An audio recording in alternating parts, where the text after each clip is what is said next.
I had to start pause. Yeah, there you Oh yeah, there we go. Okay. Yeah. 46. Okay. Good All time. right, guys, and I'm going to open our Zoom room now. We've got 2 minutes to airtime. 2 minutes. Going to open the Zoom room so people can join us. And I'm going to log on to Facebook Live. It's gonna be great tonight. It's gonna be great tonight. Poetry And of I'm going Justice to Show, begin Jackie Ray our Phillips, recording as soon as Julian says. YaksRadio.com, There we go. Everybody ready? AccelerateRadio.net, each and every Okay, we're going to Saturday. start recording now. All right, we're gonna get ready. go. All right. I'll slap the music on in about 40 seconds. Wow, is it? Woo-hoo. Let's do it, Rashid. I'm Gotcha. excited. Lift off, lift off. Hold on to your butts, everybody.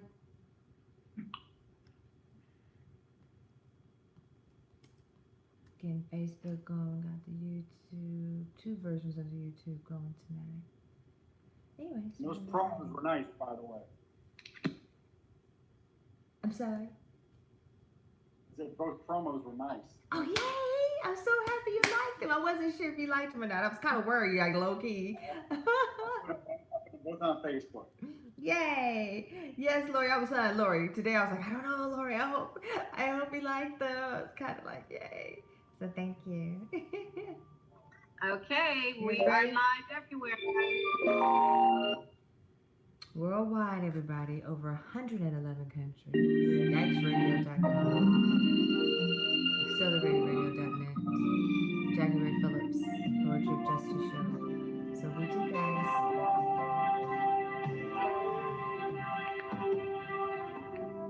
Good evening and welcome to the Poetry of Justice Show with Jackie Ray Phillips on YaksRadio.com and AccelerateRadio.net. Now, you know, here on the Poetry of Justice Show, this is where social consciousness meets the arts. And what we do is we select topics that spark the interest and awareness of social diversity, ranging from arts, entertainment, and social justice at large, leaving our listeners thinking and saying in unison, guys.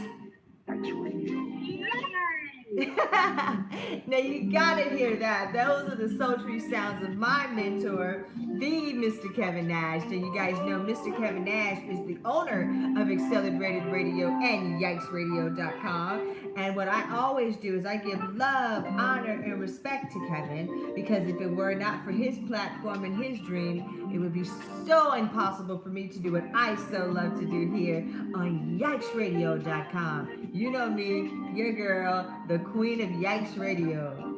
So guys, what I want to do now is I'd like to give a very special shout out to my sponsorship, who is Miss Laurie Ray Fisher of Gingy Productions and Entertainment Company, also known as The Benefactor. Laurie G, how are you doing tonight, sissy?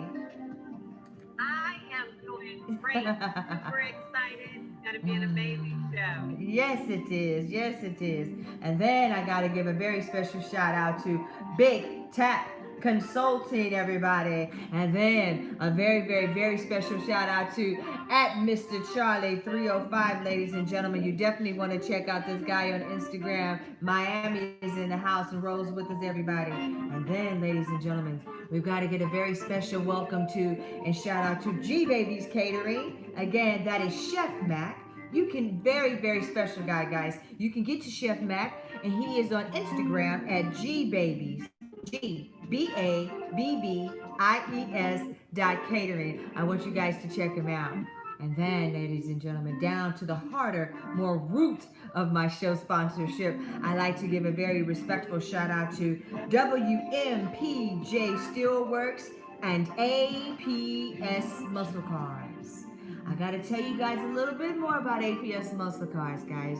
APS Muscle Cars just recently did an expansion, and what we have going on over there is we can have storage for restoration vehicles or anything you have. So let's say you have your big boy toys, is what I say, but it'd be big girl toys. It'd just be your toys, motorcycle, Harleys, your low riders, beautiful pieces of work, and you need someplace safe for those items to go. You want to talk to this guy Memo, Memo, with APS musclecars.com. Check him out. There's also inventory, different things for sale on the showroom floor at the new place in Signal Hill.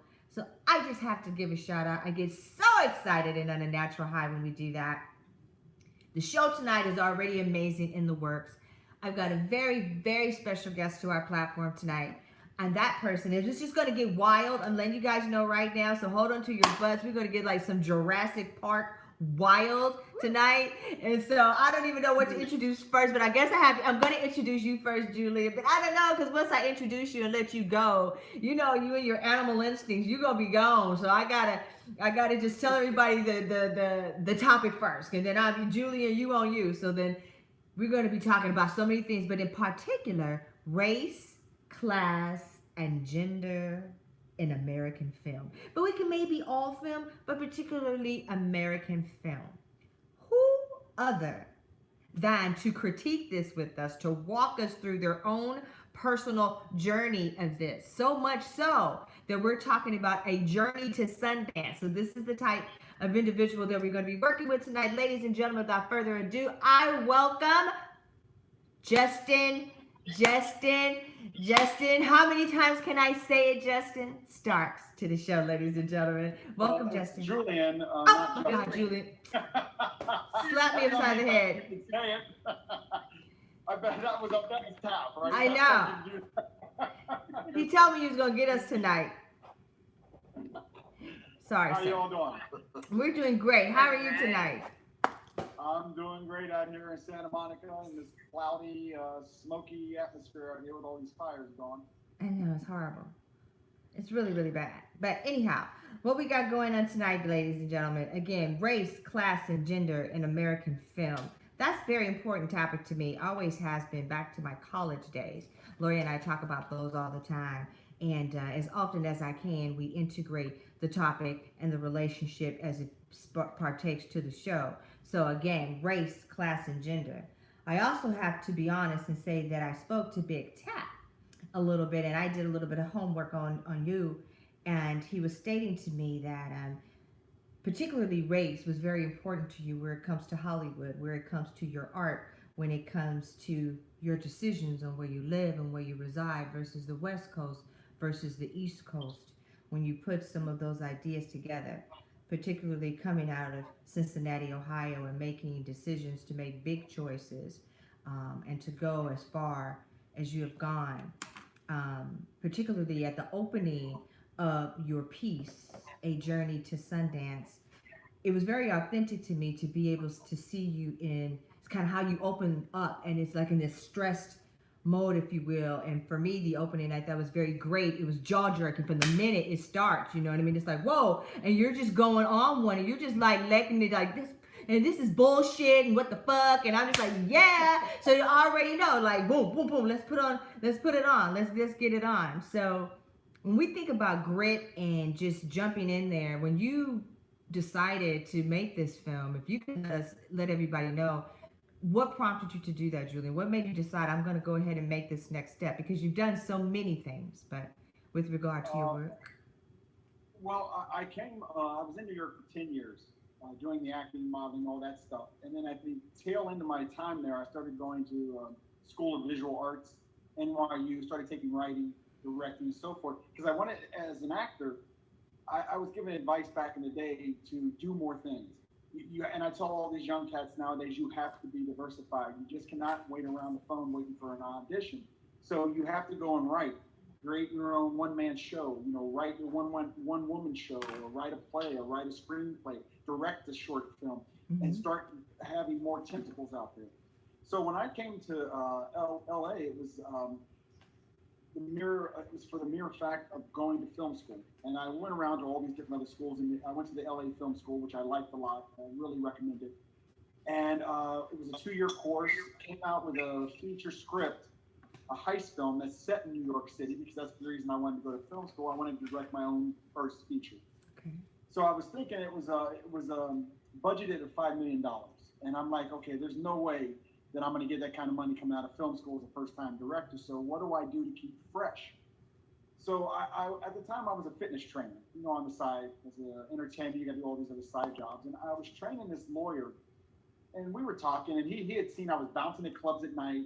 I was training early in the morning, then running to school for 8, 9 hours. So one day he gave me $5,000 and said, "Look, quit your bouncing job, for the next year, quit the training, and go to film school and learn how to make a film." Okay. I mean, it was the most genuine thing anyone's ever done for me. And so I quit both those jobs and put all my energy into film school. Okay. And when I came out, he called me over to his house. He says, "Congratulations, you've done a great job." And he had a big duffel bag. Mm-hmm. And I said, "What's that?" He says, "Open it up." And this cat went and bought me an entire camera outfit. I mean, it was a DV cam. I mean, back in the day in 2003, this thing was gigantic. Wow. Lenses. And I said, "What's this?" And this guy's filthy rich. And, him and his wife, I trained both of them for 2 years. He said, "Look, we're proud of you, and you need to go out and make yourself a film." Right. He said, "This is my gift to you." And I'm like, "You're kidding me." So I was thinking, what do? I can't film this heist film. That's a big budget thing.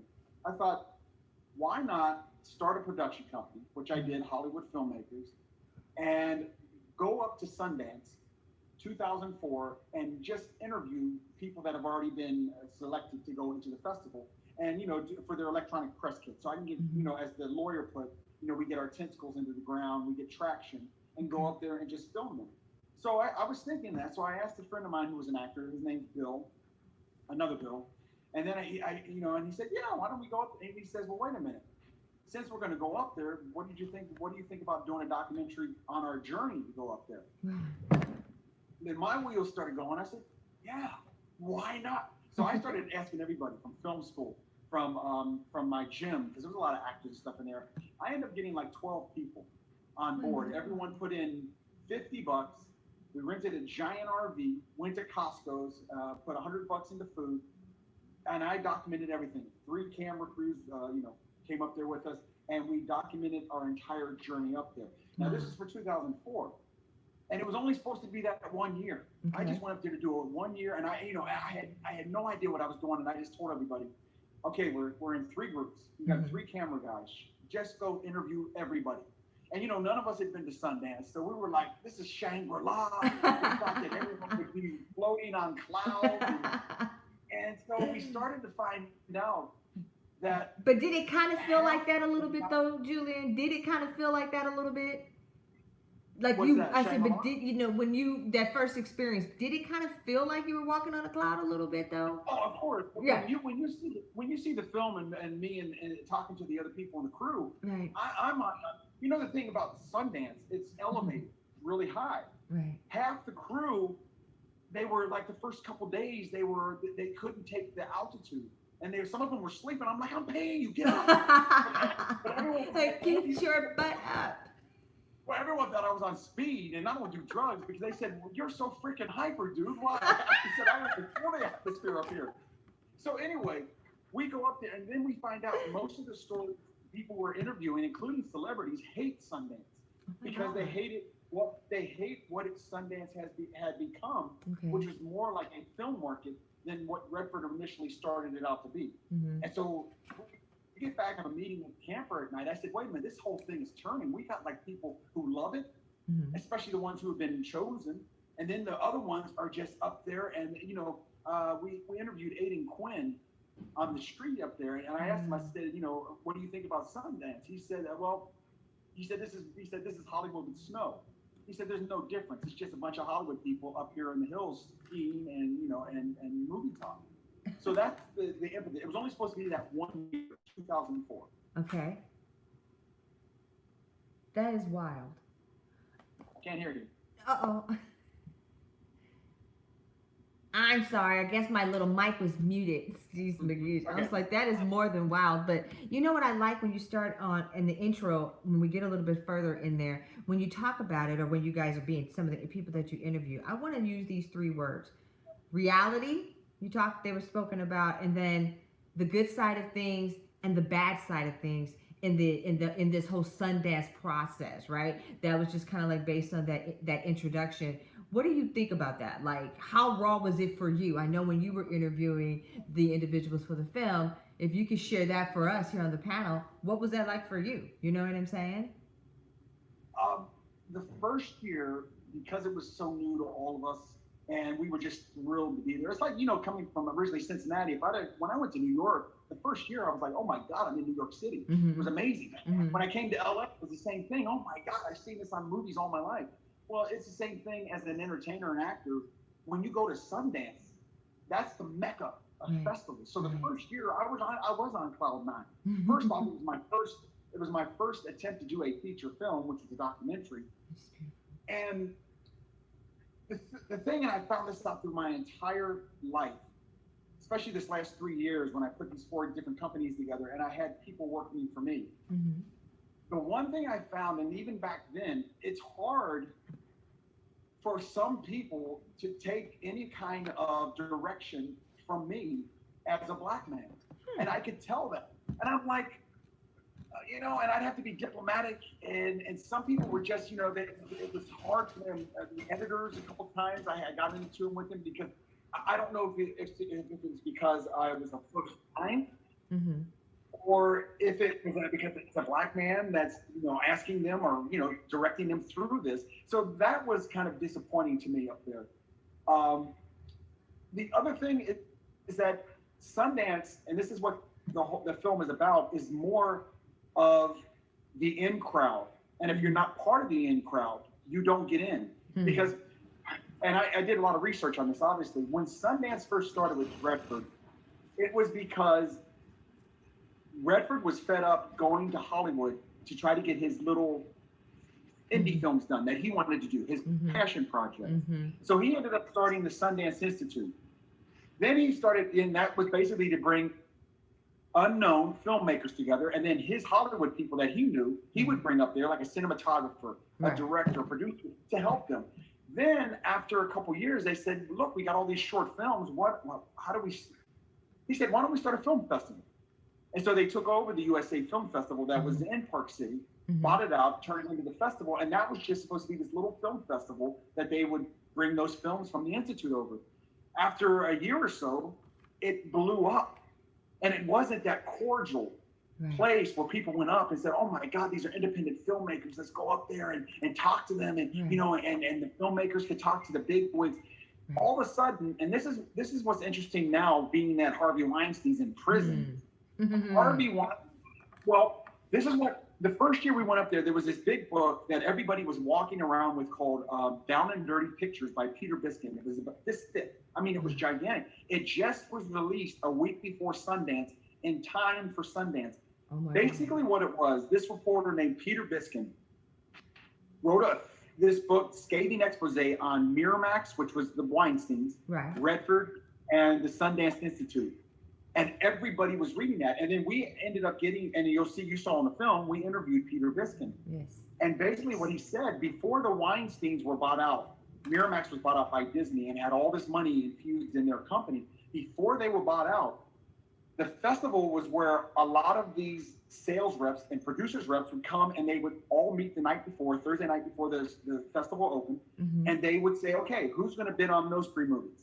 So say you have 10 reps around, and so the 3 say, oh, we won't bet on those. And then who's going to bet? Oh, okay, you're going to bet. I won't bet. So it was very cordial.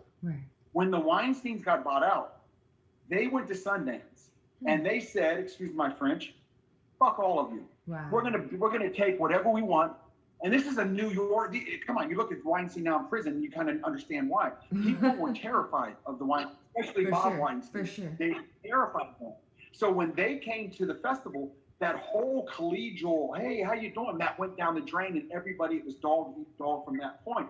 And that's what we found out the first year there. It was just more of a film festival. And then the other thing that was horrible is, since they came in with all this money, a lot of the movies that were chosen were already done. So there was movies with Ben Affleck in it, with Paramount. These were supposed to be independent filmmakers. That wasn't happening anymore. And then once those movies came in, then they had the $1 million pre-parties that nobody could get in unless you had an invite.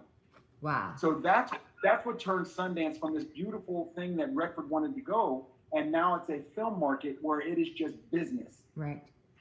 Which is what Redford, totally against what the whole premise of what he was going to be doing. I have a question for you, a little bit off keel, but not really. It's just kind of jumping deeper into our interview, if you will. Julian, I wanted to know, your most favorite actor of all time. If you could select somebody, and then when you select this person, I'd like you to keep in mind if you can elaborate to us why you would select this person. So again, your most favorite actor of all time. I really have two, but I'll give Okay. you the first one. Just one second. Okay, thank you. The first one that because I'm in theater, I'm in New York theater, studied with a lot of old teachers from the 30s and 40s who I studied with, and they were in their 80s now. So I was more theater based. My favorite actor was Marlon Brando. Okay.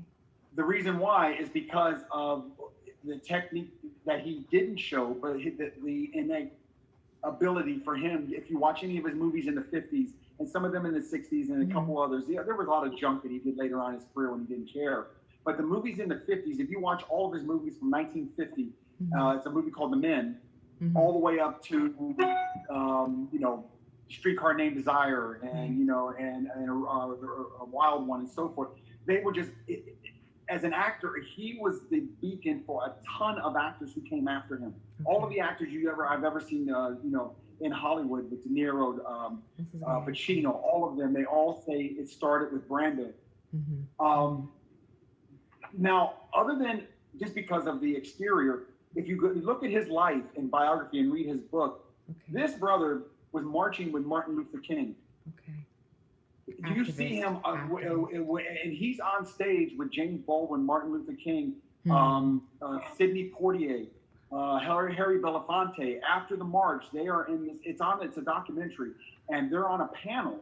And Charlton Heston, believe it or not, is a strange dude because he was always he marched with Martin Luther King as well. At the end of his life, he turned into this Republican rebel who was gripping his rifle and saying, everyone has a right to bear their arms, and so he was on stage. But when they were all on the panel, every time they asked Marlon Brando a question, it was amazing because he was talking about the Black experience. This is in the 60s.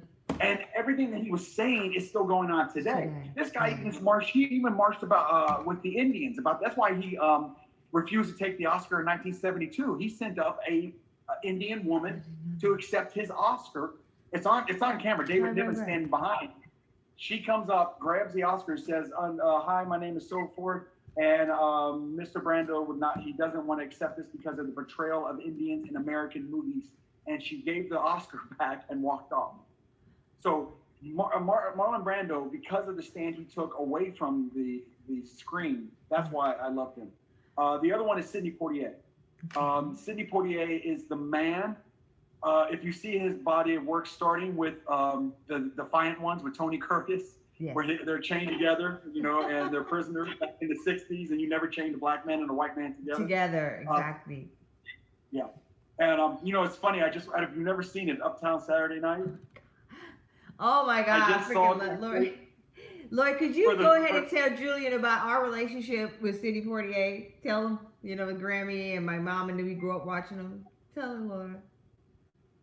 Sidney Poitier was definitely my mom's favorite actor.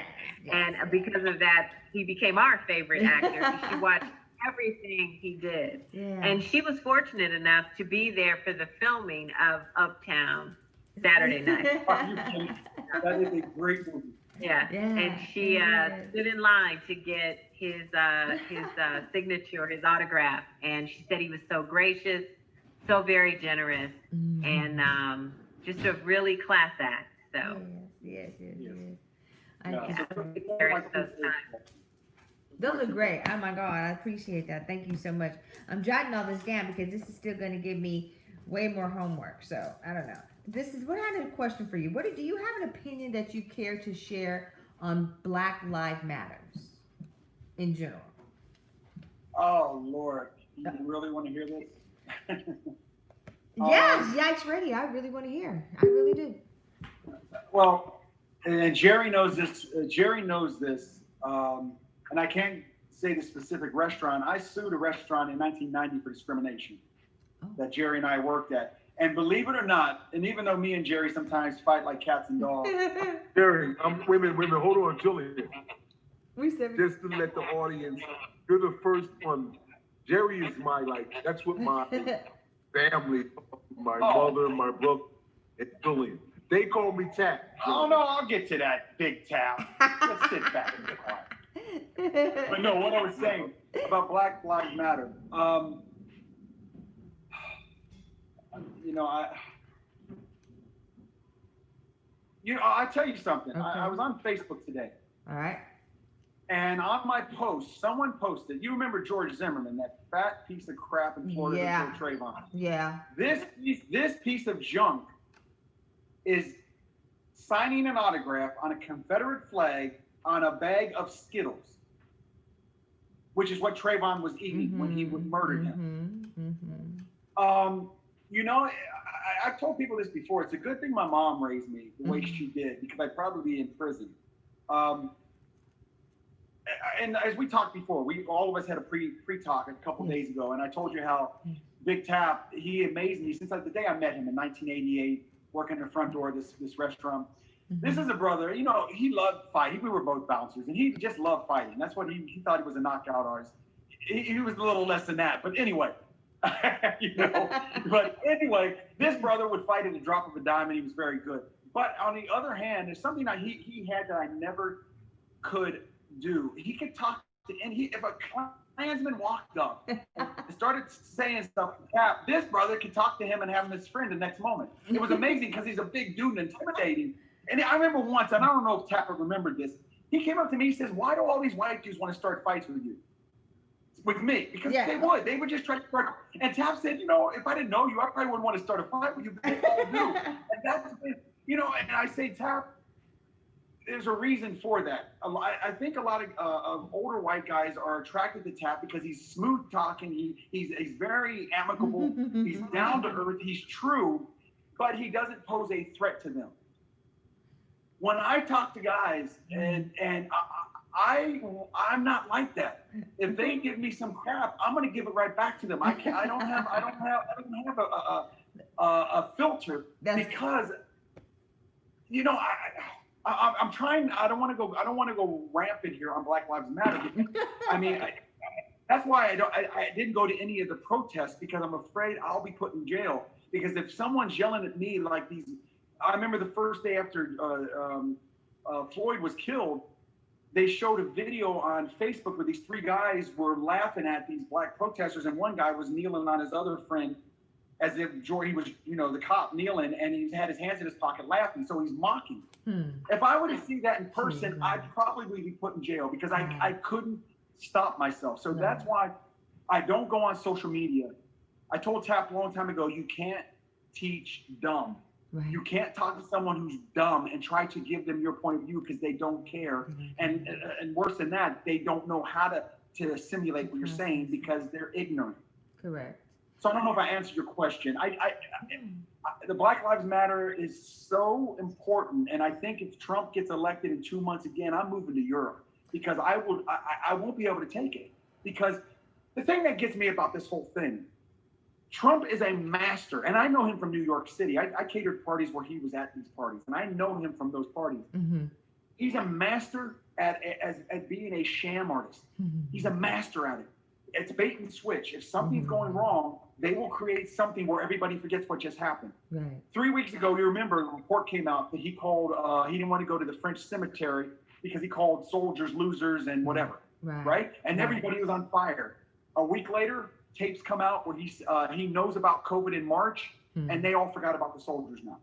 Right. So it's one horrible thing after another, and it's just, he's the crux of this whole thing that's going on right now, and the ignorance and the racism that's popped up since he's become president and so forth. I know. It's absolutely horrible. I have a problem with, I'm just going to actually not just, I'm sorry, let me share the floor. Tap, I never really asked your opinion on Black Lives Matter. Can you share with us, please? Black Lives Matter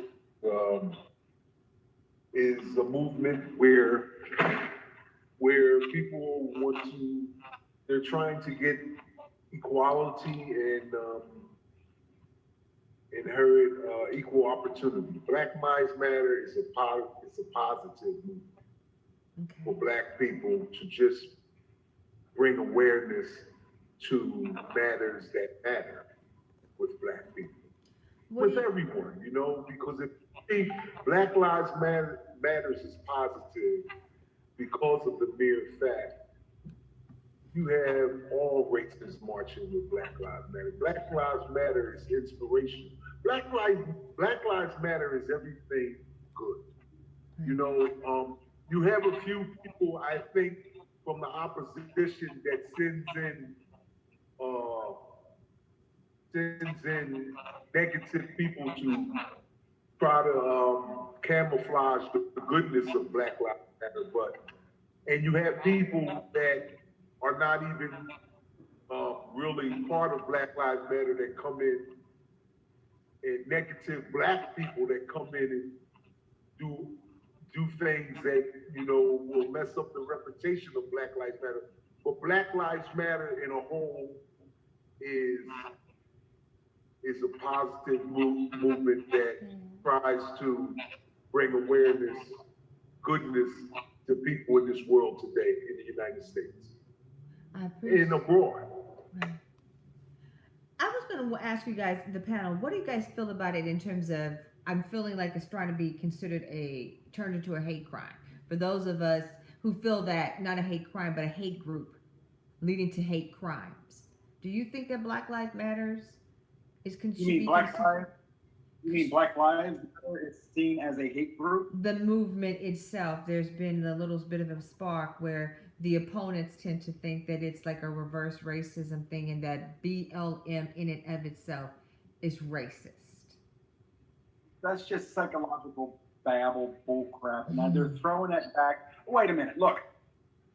Me and Tapp have had this conversation for 30 freaking years, and in New York especially, when all of his boys were hanging together down at 4th Street, and I remember we got into this big talk about black unity and black community, and I said, what black community? I don't see no black community, and he said, what do you mean? I said, for instance, me and a friend tried to start a publishing baseball cap t-shirt company, another brother who was a running back out of the Vikings, and he was a trainer at the time. We said, let's get this company together. We wanted black owned, black photographers, black, we were going to do a calendar of African-American men. We did a mock calendar shoot of 20 African-American men of all shades of color. And we put this together, put a business plan together with the Minority Business Development Center. They took it to the SBA. They loved it so much they guaranteed 90% of any loan as long as we could get someone to put up the initial $40,000. Right. So, and I'll get back to the Black Lives Matter, and I'll tell you why. We went to Oprah.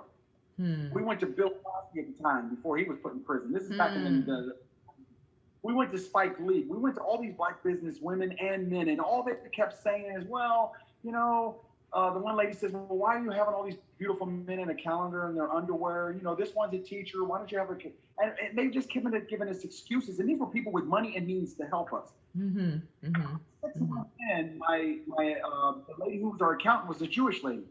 She walked up to me. Her name was DeVoe. She said, look, I know you want it black owned and everything and no money. You want to do this yourself. Right. But she said, I talked to my friend who's a Jewish guy. He loved the idea. He wants to invest you $40,000. And I said, ain't that? I said, God. And I said, you know what? I looked at Sean. I said, look, forget about this. We want this black owned because there is no black community. When you have these black celebrities and rich people, when they become that, they leave. And then they do the sentimental thing and give to the charity. So they semi think that they're in touch, but they're not. It isn't a community like the Jewish community where they will take care of you no matter what. Right. If you're black from the darkest black part of Africa and you're Jewish, they will allow you to move to Israel and be citizen because you're a Jew, or they will take care of you. And that doesn't happen. Yeah. And I think with Black Lives Matter, that kind of bothers me. I didn't want to get into it. Is that we are so fractured as a black community, because you see these blacks that at Trump's rallies sitting behind him with their hats on, Trump, blacks for Trump, and you're like, are they being paid, or do they really think that Trump and the Republicans, the way they are now, care about them? Right. And then you see people on here, and I think the thing with what this reputation about the Black Lives Matter is now they keep pointing that out. Again, this is all from Trump. Right. It's a bait and switch. Who is he always talking about? Oh my God, Antifa, the rioters, and they know it's not the protesters. But Right. as long as this clown keeps stating that, people will believe it. Yes. Then you have this 17-year-old white kid walking on the street with a freaking machine gun after he murdered 2 people, and the cops give him a bottle of water, Right. and he walks right by him, and everybody's screaming, he just shot 2 people. I know. So, and then does Trump say anything about that? Or this caravan of 60 cars and vans with all these white racists with flags and guns running through? No. So that is just what they want the press and people to think, is that, oh my God, they're the black people. And then now Trump, he's out there saying, if Biden's elected, suburbia is gone. They're gonna invade you. That's what he's saying. You look at on the clip. It's insane. Doing the old thing of if you vote for this guy, suburbians, which are mostly white, Right. you're going to get invaded. They're going to invade crime's going to come to suburbia. They're going to move in, and that's what Trump's saying. Wow. Have Lori, you guys, I'm sorry, I have to jump in. Have you crazy, seen the guys. latest commercial I That's the made show with where there's an JackieRay, elderly folks. lady? She's Yes, got to be in radio. her Just having 70s, some right? fun talk And about she's filmmaker, sitting there editor, watching chef, television. producer, director. And then We're all of a chopping it sudden up. she hears Thank a y'all. smash in her kitchen. And there's a prowler who has broken in through her door, right? And she picks up the phone to call 911. And then the Trump ad comes through that says, Biden wants to defund the police, and he's going to, you're no longer safe in your homes. And this is a suburban home. Oh, and then the mugger jumps on her and it fades to black. No, I didn't see that one. That is I'm horrible. like, wow, it's unbelievable. There's another clip out here where there's someone on the phone calling 911, screaming that there's someone coming in with a knife or something. And then the 911 is recording, saying, unfortunately, due to I saw that one. funding, we'll be able to get to you in 3 weeks. Right, yeah. That Such is propaganda. That But is guys, horrible. we have a comment from our Zoom room, Okay. which I'm excited. We've got several people in our Zoom room tonight. See, so that's the comment, Black Lives Matter is a movement that points to all issues that were overlooked among our Black brothers and sisters. The reason the opponent thinks is racial is because of their fear of having unity and change. We need more movie producers to have dialogue to embrace and show the Black experience. It's important. What are your thoughts on that, Julian? Who's that from, Lori? Huh? Who was that? It's from Anonymous. Yeah, no, That's from the Zoom room, and they're anonymous. So what do I think about the black producers and directors? About having more Black producers to tell the Black experiencer story. See, you all lit a fire, and you're probably going to regret it. I'm going to bring you a story about Mr. All-American, black director Spike Lee. And an instance that I had with this man. No. At the time, 1990, I was just doing the acting, and Do the Right Thing came out. I'm like, I want to go to film school. I want to be a director like Spike Lee. Right. Because no one ever saw anything like that before. You had Peoples and all that, but they were on the outskirts. Spike Lee was the first one that came out and had this, wow, that is something else. I wanted to be like him. So I go to NYU, the financial aid office. And I walk in, it's packed, and behind the counter is a cardboard cutout of Spike Lee holding up Spike Lee's minority director grants. And I grabbed everything else, and I saw that, and I went up to this dark-skinned sister behind the desk, and I said, excuse me, can I get one of Spike Lee's minority grants? And I've never told anyone other than Tap this. And so she looks around like I'm doing right now at everyone, and I'm looking at her like, what the heck's wrong with you? I said, excuse me. I said, can I get one of Spike Lee's minority grants? And she looked terrified. I said, are you okay? And she just whispered and leaned forward. She said, oh, I'm so sorry, but I can't give you one. I said, why not? She said, you have to be black. Wow. I said, excuse me? She said, you have to be black. I said, what the hell do you think I am? She said, both parents. And Spike is adamant about that. Oh my gosh. So if I had a chance I blew up. I said, are you freaking kidding me? And everyone was looking. I said, that piece of crap isn't even all black. And I just stormed out. Yeah. About a year later, he was supposed to speak at the Brooklyn College of Academy Arts or something other, and he was one of the panels. There was two other directors. I went there, and it was a packed house. And they were on the side of the aisle, there was the microphone, and I was the second one in line. Because wow. I swore, I will to this day, even though it's out right now, if I ever get a chance in person to ask him that question and embarrass his little ass, I will. That's the problem that I have with the Black community, of which I'm a part of. Yeah. Is when these people, how dare him sit up there at every moment saying, he's for the Black and this is that, and he's the first one to go out there and pump his little fist and all this other crap. When he does this, how do you explain that? Mm-hmm. So yeah, when you say that, I say the same thing with the athletes. LeBron James, I really never respected until this brother has done what he has done since Black Lives Matter. Mm-hmm. This guy has stood out and called out people by their names and has not guarded what he said compared to other people like Shaquille O'Neal, who was on Fox. But did you tell that lady both of your parents was Black? No, Jerry, no, they're not. My mother's Lebanese. I didn't have to, Jerry. That's not the point. I see. That's not the point.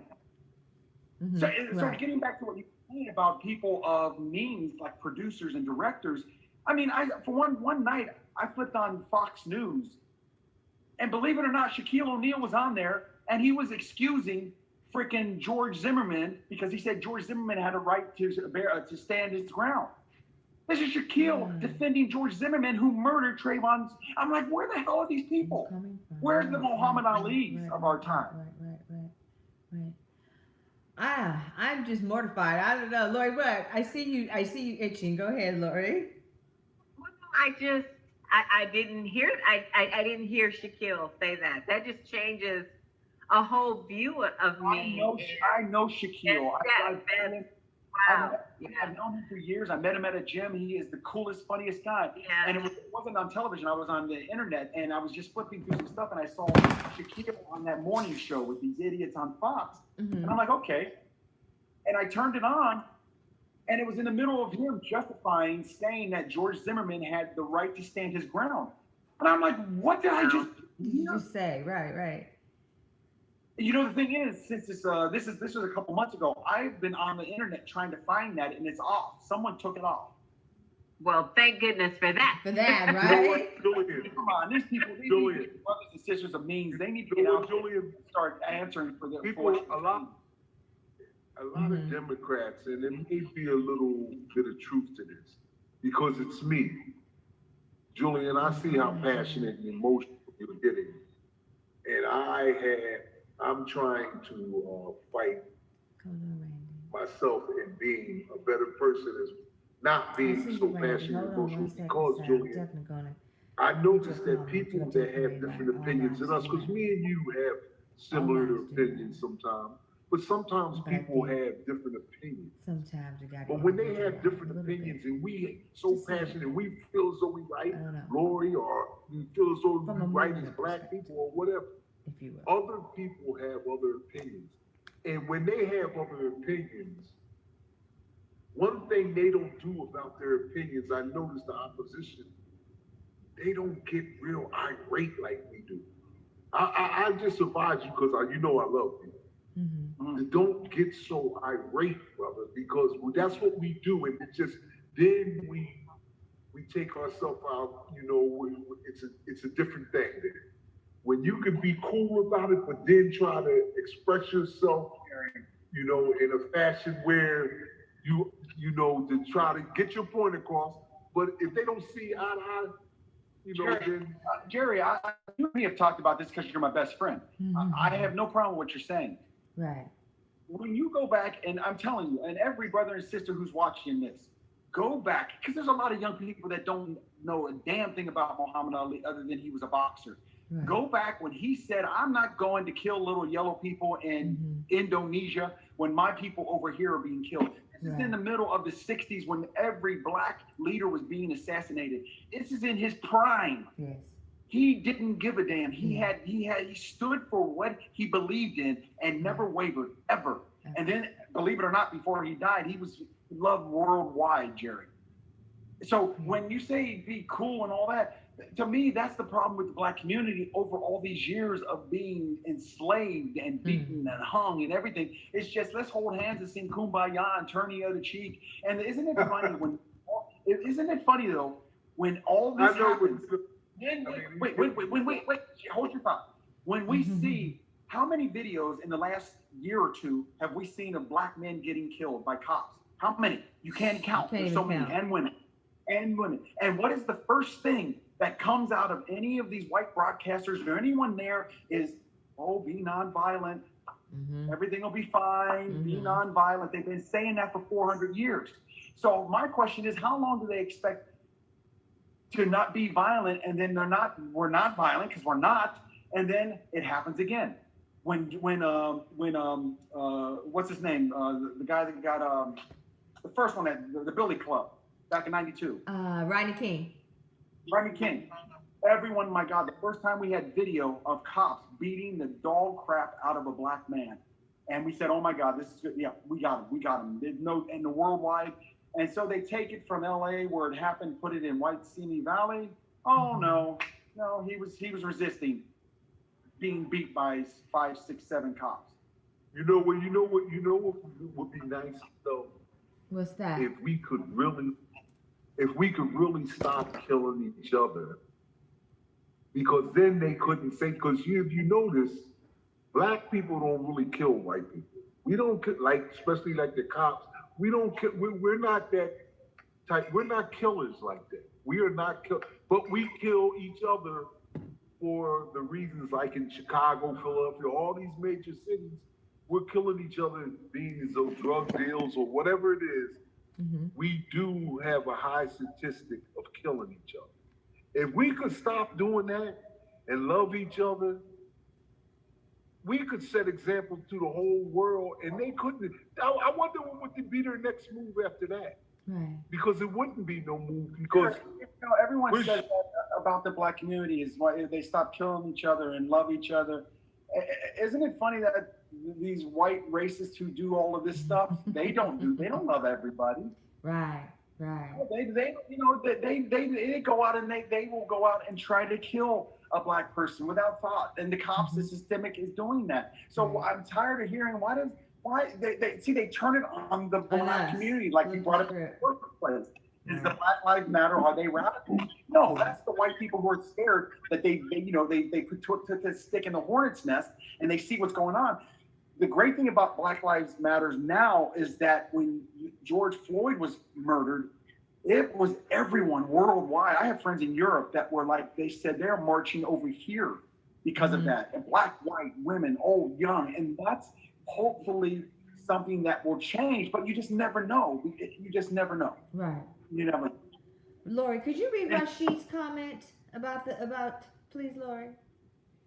Yeah, Rashid says that he says they should differentiate the movement and the organization. What do you mean by that, Rashid? Well, what I mean is that, as you know, the movement, as we all described, is about, empowering the black community and actually bringing awareness to the injustices that we face on a regular basis. Speak up a little bit, Rashid. Or if you're talking about police brutality, that's the movement itself. And we've seen the movement being actually being demonstrated in the sports of NFL, basketball, NBA. We've seen that. But then when people try to make it more political, they're talking about the actual organization. No, you text me. What happened? Hold on, and the organization, which is the Black Lives Matter organization, is completely different from the movement itself, because when people say, the organization is just so far gone, it's completely different from the actual movement itself. What are you thinking about that? What? No, the movement is Black Lives Matter. How do you separate one and the other, and it just dilutes everything? I don't understand what the point is of separating. I mean, the movement is Black Lives Matter. Right. I mean, it's not a movement White Lives Matter or, Mexican Lives Matter because it's happening to Black lives Right. on camera. Right, and that's what our opponents do. In fact, they try to separate us, and it's the old thing of divide and conquer. Oh, I'm sorry, you were saying that. I thought you were believing that it should be separated. No, sorry, I couldn't hear you. My bad, my brother. No, it's the fact that they try to separate us and try to separate because the term Black Lives Matter, it's point simple. It's that Black Lives Matter. It's not saying that our lives matter more. It's the fact that our lives should equally matter like everyone else's lives.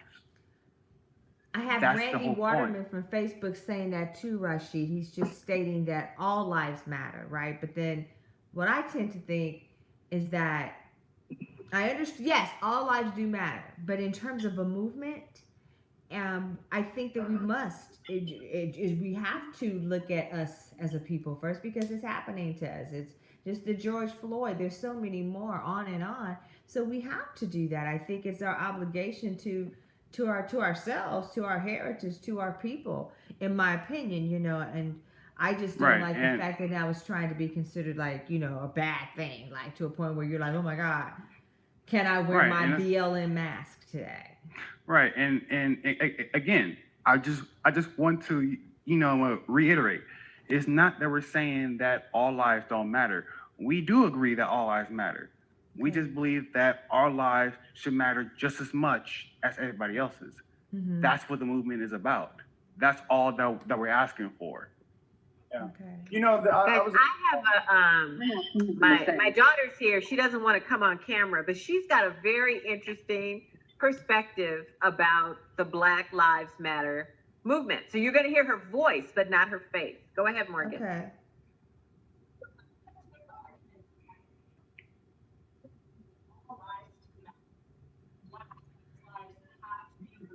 I can't hear. Can you turn it up a little bit, please, somehow? Okay. So I understand that truly cannot be liberated from Black people unless we protect Black trans lives. Once Black trans lives are truly protected, that's that all lives truly matter. We need to protect and stand up and fight for the most. The most discriminated person. Black people, yes, are targeted. Also, Black trans women as well. So I think that's just my perspective on in terms of the Black Lives Matter movement. Okay. Did you guys get that? No. Barely. It's muffled. Can you paraphrase for us, Lori, please? Oh, okay. I'm sorry. I don't know what you can hear. But she was saying, Morgan was saying that she feels Black Lives Matter, that movement won't really excel until Black trans lives matter, because our transgender population tends to be the most vulnerable population. And so until you protect the vulnerability of the most vulnerable, you can't build from that.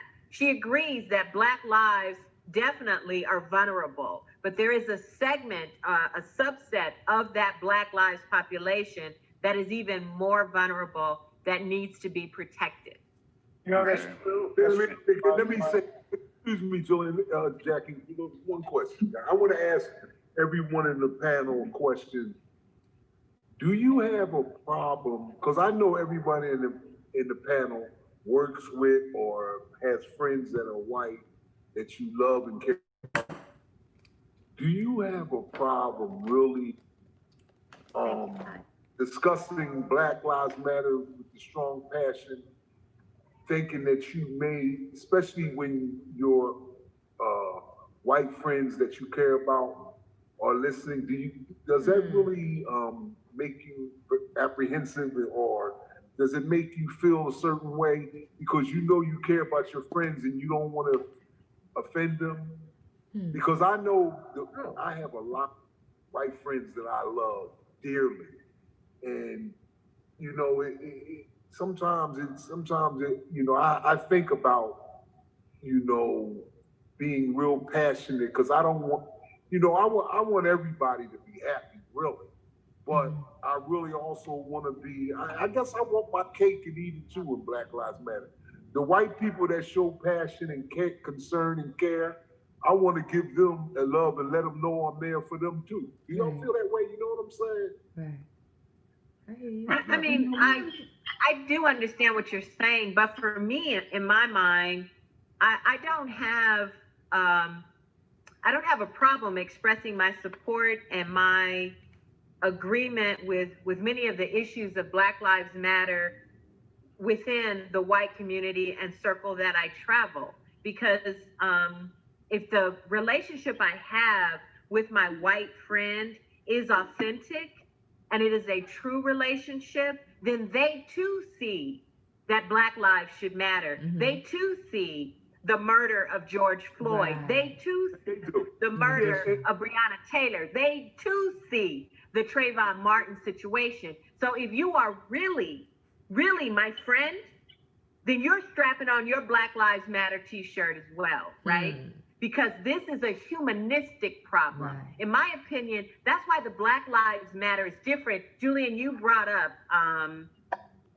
from 1992, Rodney King, right? And my sister and I lived through Rodney King, right in the middle of the burning, looking off our balcony, watching that happen, holding our 2-week-old infants, right? Why is that different, in my opinion, now? Is because when you look at the streets now, it's not just people that look like you and I making that march. There are a whole multitude and color of people that are saying this is really not a Black Lives Matter issue. This is a humanistic issue. Right. George Floyd was a human. Breonna Taylor was a human. Does that make sense? Yeah. Right. You know, and so if your white friends, Gerald, don't see that, guess what, baby? No, They're not your listen, what I'm saying is, I guess with me, Lori, I have friends that do see that, and I have friends that see the opposite, that are on that other side. Okay. And I see what, think baby? Stop sign. What side do they see? What side do they see? What is the other side, though, Jack? They believe the Trump side, and who knows how deep they're getting into that. But when you believe in a lot of things that Trump, especially when it's against Black rights, when you're against the protesting and trying to the equal rights and stuff like that, then me being that you was my friend before that, but you're showing me a different side of you that I don't agree with and stuff like that. Instead of me really trying to go against them and be, bad, I see myself trying to manipulate them and bring them on over. Come on over to the good side,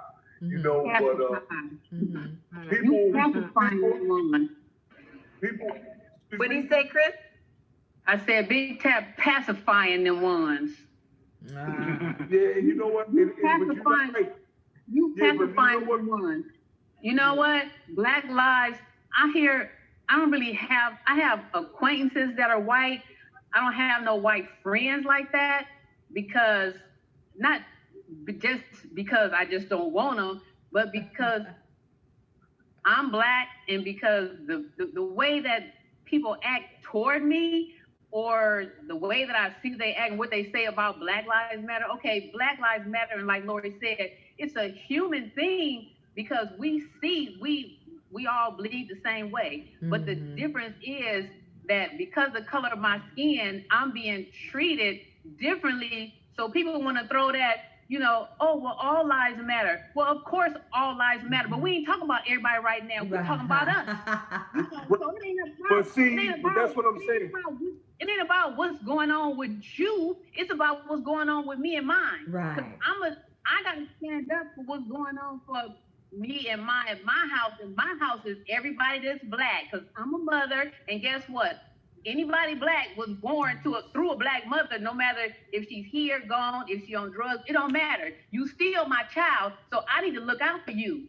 And if I had to look out for you by speaking up for you or gathering with my Black folks, you know, to say, hey, well, what we gonna do? How we gonna talk about this? Or what we, you know, what's cracking? Right. You know, what we need to do? Right. Because it ain't gonna be no, you know, oh well, my white friends. But guess what? Your white friends better jump on the Black bandwagon. They better come on and say, oh, you know, can I take so? y'all. You know what though, Chris? That's what I'm just trying to tell you. I have friends that are definitely with the cause and with us. Okay. But I'm saying there are some that and the ones that are with us believe in what you believed in, what you just said. But there are some people that I associate with that have been acquaintance of mine for a long time that are on the opposition, right?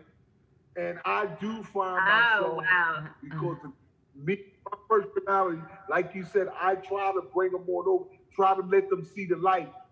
But I'm telling you, it's hard. It's very hard. You know what, Tap? Let me just say one thing to you. Tap, is that you use the word friend, right? And Julian, if I'm wrong, you step in and say, Lori, you got it wrong. But you guys remember a few months back, out there where you are, Tap, in Central Park, right? We had the bird watcher who was watching the bird, right? And then the white liberal who's down for the cause wanted the dog wanted her dog to be able to bark and not be on the leash and all of that, right? Right. At the end of the day, in all her level of liberalism, she called the police and played the race card. She played the damsel in distress. Yes. Right? But she had been at the Obama rallies. She had donated to all of the African American causes. The problem with those friends is that when they have the opportunity to live in that white place, when they're really up against that, and they have to make that call, are they going to make a liberal call? Or are they going to make a racist call? Wow. Right. And in her case, she made a racist call. So you be mindful, my friend, of who you call your friend. That part. Right. Oh, absolutely. Be mindful. Thank you, Lord. Yeah, of course, Lord. Yeah. Of course, but I still have faith in people, Lord. I do have faith still, although that everything is going on. And I try to tell Julian, I understand you, I understand Julian, and I'm glad to have y'all. But what's going on, I still have people, white people, that I believe in, and I believe them. And it's some that I believe that maybe they're just, I have to find out on my own that, wow, it's true. I have to accept the fact that they are who they are. And it hurts a little. I got a story for you, Gerald. I'm going to tell you a story that has plagued my life. And I'm going to tell you right after our Zoom room, because we got some good stuff going on in our Zoom room here. We have, and I don't know if I'm saying your name right, and I apologize if I say it wrong, but I think it might be SIA. It's SIA. The movement will matter if we as Black people honor our own lives to each other and stop killing one another. If we don't respect each other, how do you expect other races to do the same? And Sia said, yes, I did say the name correct. Okay. So I have an answer to that statement. Okay, so go ahead. So yes, we definitely do need to take care of each other, and that's on the table. But definitely, crime is a product of your area, of your neighborhood. If you're in a neighborhood that's predominantly Black, there's going to be Black on Black crime. If you're Latin and you're in a Latin area, there's going to be Latin on Latin crime. Yes, crime is going to be a product of your neighborhood, of your surrounding. It's going to be very rare that you go outside of your neighborhood. We'll tell that to what happened after Jacob Blake, when he got shot 7 times in the back, and then that 17-year-old came from outside from Chicago all the way down to Wisconsin to do what we did. But generally, when we see black on black crime, I'm gonna look at the area that is being committed in. Is being committed in a mostly black neighborhood. If you see white on white crime, you see that mostly committed in a predominantly white neighborhood. If you see Asian on Asian crime, you see that predominantly happen in a predominantly Asian community. You see Latin on Latin crime, you see that predominantly in an area that is predominantly Latin. Right. So yes, we do need to, get better at taking care of ourselves. It's the same with every race. In fact, at the end of the day, we just need to be better human beings and actually take care of each other instead of just lashing out and doing extra and and actually taking out against each other and taking our own lives in the process.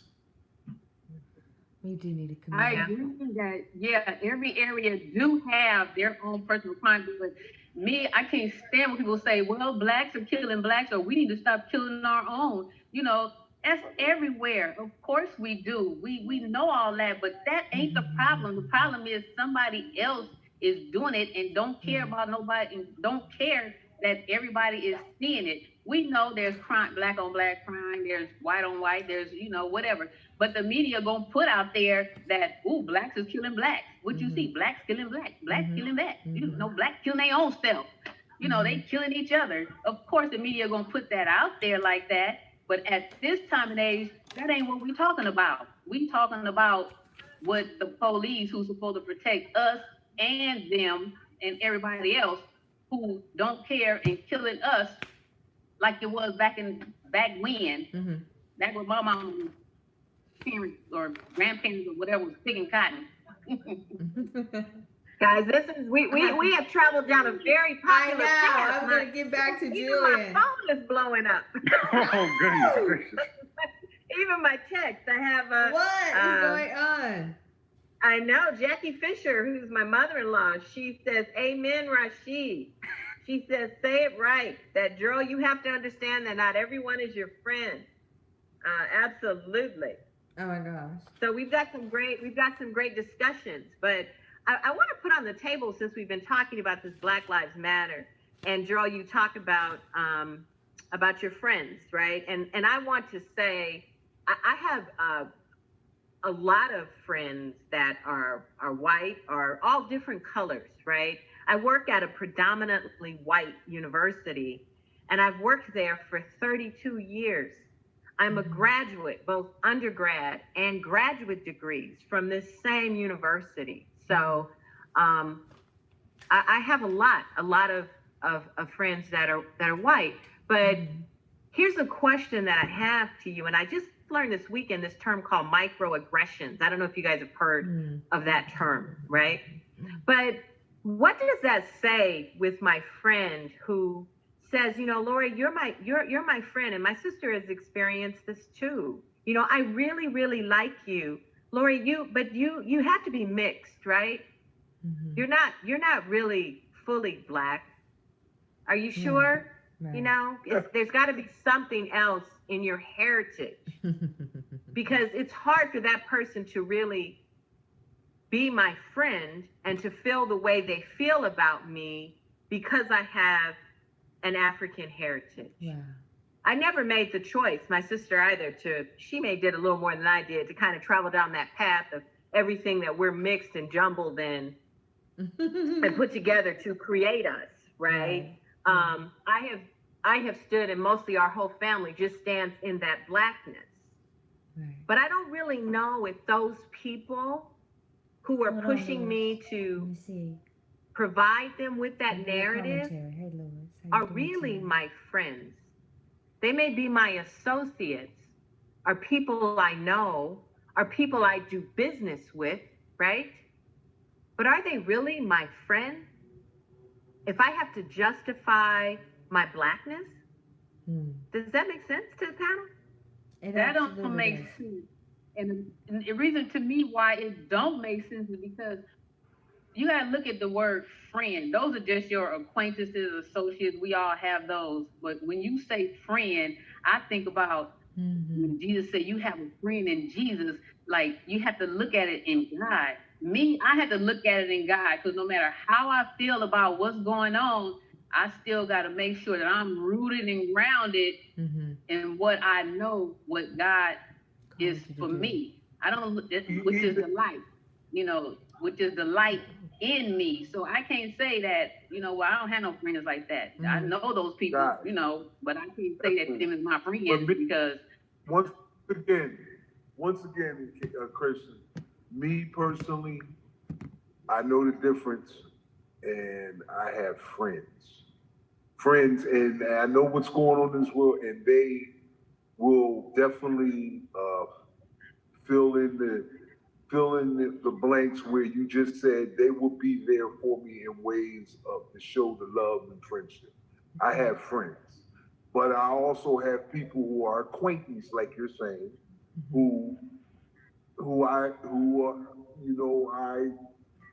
is suspect about what they're really thinking and where they're really at in their mind. And like Julian is my friend. Since we know each other, we loved each other for over 30 years. I know what difference between friends, but it's like I cannot leave out all this stuff that's going on in the world, and it makes you want to be mad, and it almost brings hatred to you, even if you ain't that type of person. You have emotions and you feel emotional, but I cannot let that deter how I feel about my white friend. Period. And that's not going to happen. But you have some people, and I still get upset where a lot of white individuals make me mad, and I got to separate that, because the people like in the Trump, the 30% of the people that he deal with, they make me mad of the way they think and a lot of things. But I got to keep that in perspective too, because it's only politics. Right. Politics will ruin you. You can't take that too seriously. You know what I mean? You got to keep everything in perspective. But I'm always thinking. They got me thinking. I'm telling you, Jillian, you haven't said nothing. You've been kicking back, brother. This is your show, brother. Yeah. This is your show.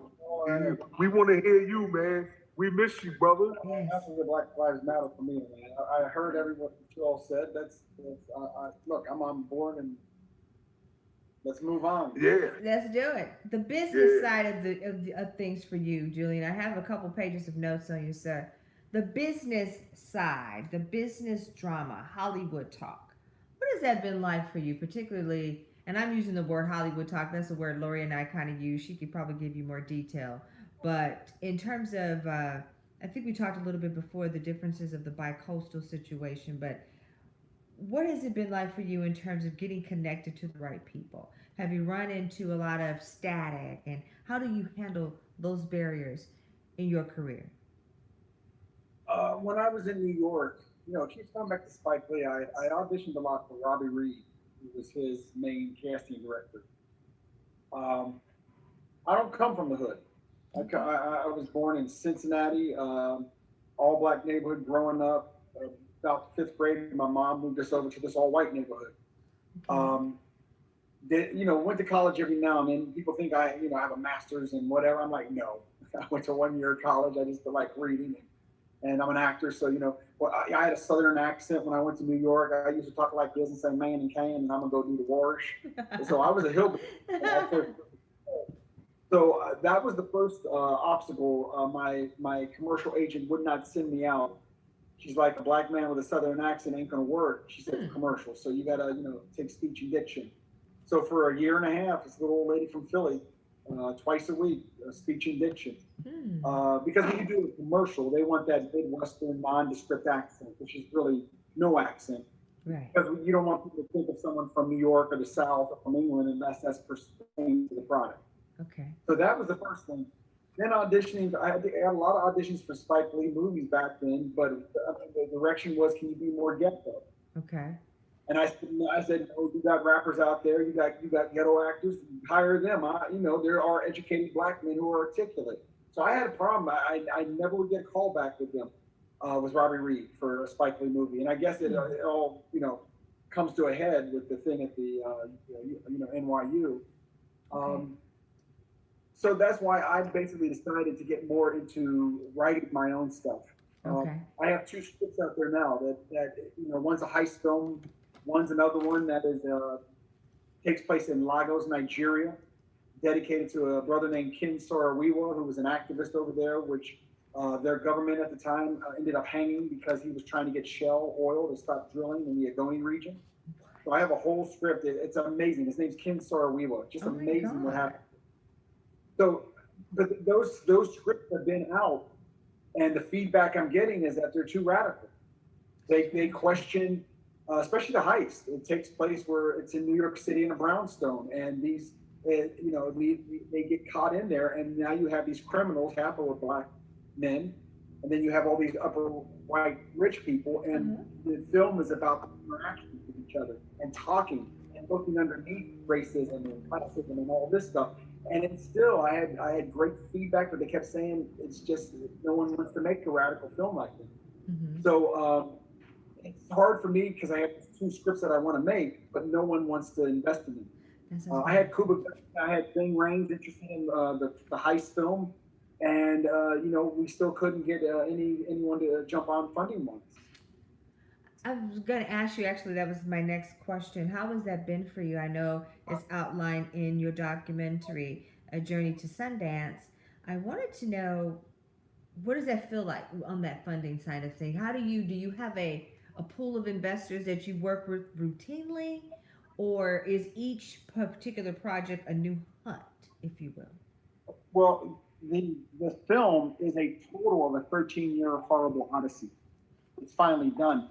It took 6 years to film it because I was financing the whole thing, and each year I'd have to go up and get updated footage, and we finished it. It was a 6-year film, 2 years in post. The film was done. We were shopping it to distributors and festivals, and a lady in France saw the trailer on YouTube and called me and said, "We'd love to have you come to our art exhibit in Monaco in Europe and screen it at an art exhibit dedicated to Robert Redford's pencil sketches he did in 1955. He was an artist. He thought he was going to be an artist, and someone discovered him. He became a movie star. Oh my God. But he's an excellent artist, did these beautiful sketchings of nude women in 1955. They were doing this exhibit in Monaco, and they said, since your film's about him, we would love you to come there for the week, and then we'll screen the film in front of the entire audience, including, Monaco, Princess Caroline in Monaco, all of these at the end. That's when I had run into Robert Redford's wife, who was there in his name. She saw the film to her husband. He loved it. They were both invited me to come to Albuquerque to meet Mr. Redford. When he said he loved the film, he thought I was very talented, but it needed re-editing. And so that took another 2 years, and that's what made it a 13-year film. So on this film, that was all my money. Wow. Over $300,000 over 13 years. It was just a horror story, but I had my first film done. And now I'm trying to get these two scripts done. I have my book, which I just finished. It's on caged animals in America. That's done and out, and now we're publishing that, or publicizing that. Right now, the thing in Hollywood is that you have to have named stars attached. You have to have a named director. A lot of these movies are packaged within the agency. Like William Morris Endeavor William Morris is a very big agency worldwide. They will package the entire deal. They'll have their writer write the script. They'll have their in-house, one of their directors who's an Oscar winner directed. They'll put a producer on it. They'll put a cinematographer on it. So right now for an indie like myself, it's almost impossible to get funding. And, it's just a matter of going out there and hustling and trying to, do what you can. The advent of video makes it a lot easier now because there's so many, genres or so many mediums to put your videos on. But it's not going to be a gigantic Hollywood budgeted film. It's very rare that you see any of that happen. What about Netflix? How does that play into everything for you? The new streaming platforms, Julian, have you seen a change in a new direction for you yourself and in your work? I have my film Journey to Sundance is with two distributors now. One of them is a very atypical distributor where they want the rights for your film for 17 years. I mean, 17 freaking years. And I'm like, the film is already 13 years old. I'll be dead by the time the rights are over. And then what they do, when it's a distributor, they will pay up front for all the advertising, the post-production on some of the stuff in the film. And so you're in debt for about $35,000 before you even make a dime on the film. And they take all that and they, of course they pad everything. So that's the one that is the atypical one that I'm not going to go with. There's another one that just called me the other day. They are someone that you pay as a minimum of $3,200. They digitize the film for all of these different platforms, and then they go out and try to sell your film for a minimal amount. And so there's not the 17-year thing. So they're more of the new of what I want to try to do. Now you can go on and do it yourself. I can go on. I have an Amazon Prime account. I can go on and put it on Amazon, but that doesn't guarantee that anybody's going to see it, and I'm not going to make any money on it. So I want to try to get it out there for Netflix, to Hulu, to to the Apple TV, to these big that will pay money, so I can make some money back. I know, that's the goal, Lord. I see you itching over there, Lori G. What are you thinking about that No, on that funding side? When we did the pre-interview, I never discussed, and neither did Jillian, the humble guy he is, I never discussed that when he started in the film business back in 1990, Hollywood filmmakers, he was an actor. And while he was acting, I could not believe that my buddy, we was playing football and basketball, and you know who was the best player, but we were playing sports together, and he was landing at least 4 commercials a year. Every year, it was like up until 2000, when my daughter was born in 2002. Julian, you must have like 30 commercials now? I have at least over 60, 70. No, thank you, Jerry, for that. Oh, okay. Okay. No, the thing is, look. He was all those. No, Jerry, no, look. No, look, there's the thing about commercials. If you look at commercials, the beautiful thing about commercials, they got so many brothers and sisters in commercials now. It's amazing. If you look at commercials now, it's amazing all over the scale. There are brothers and sisters in commercials now. I never had a problem with commercials. As long as you can portray something into the television about what you're selling, not a problem. I have tons of info commercials, tons of on-camera spokes because I speak articulate, and they like to see that in black men. I was talking to this guy one time during a lawsuit against this restaurant for discrimination. He was an older white guy. I wanted him to represent me. And we're having this 2-hour discussion, and he just looks at me, and he's like, he really wants to take the case. He says, I think you have a strong case. He says, what college did you get your degree at? I said, I didn't go to college. And it's dead silence. He's like, really? Like, you're so articulate. And I wanted to reach over the desk and slap. And that's like, one of.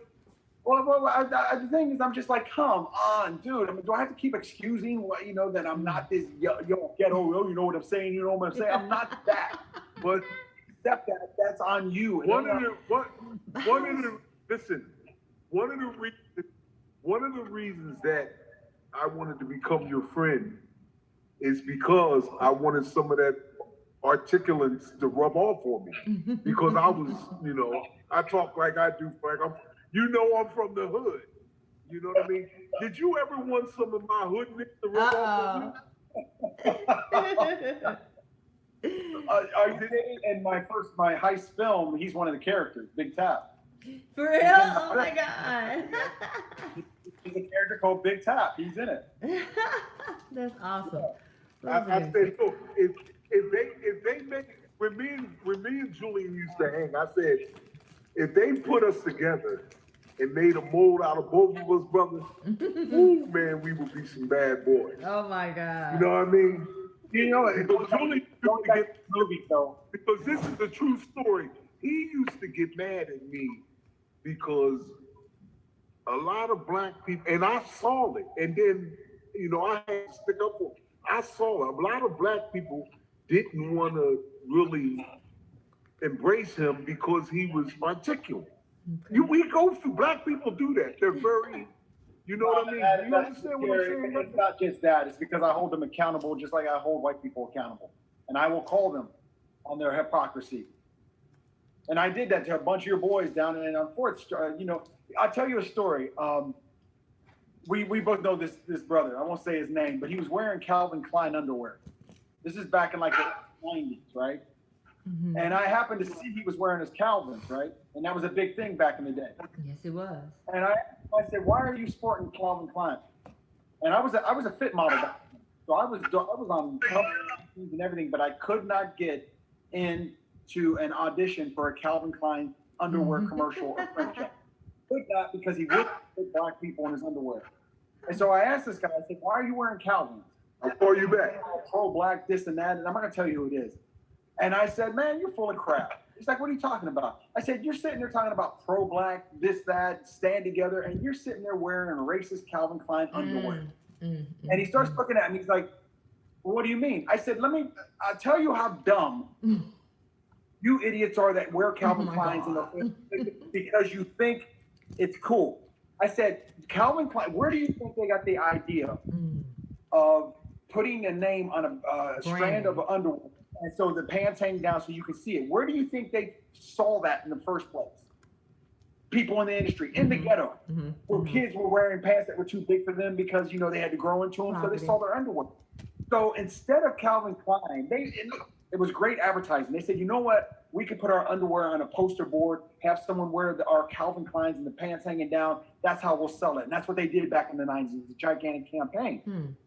So why didn't they put like someone like Tyson? Do you remember the model Tyson? Beckford. Yeah, Tyson Beckford. For sure. Yes. For sure. Because every time I went on an audition against him, he won. And I'm like, God dang it. Because he was just the man. He was the man back then. Yeah. And I'm like, I could not get in. I told my agent, I want to get into Calvin Klein. They said they won't see you. And they won't even put Tyson in underwear. So look how smart Calvin Klein is. Who do you think they put in their stupid ad back in the day to get black people to buy his underwear? Marky Mark. Who? Marky Mark. Thank you. What?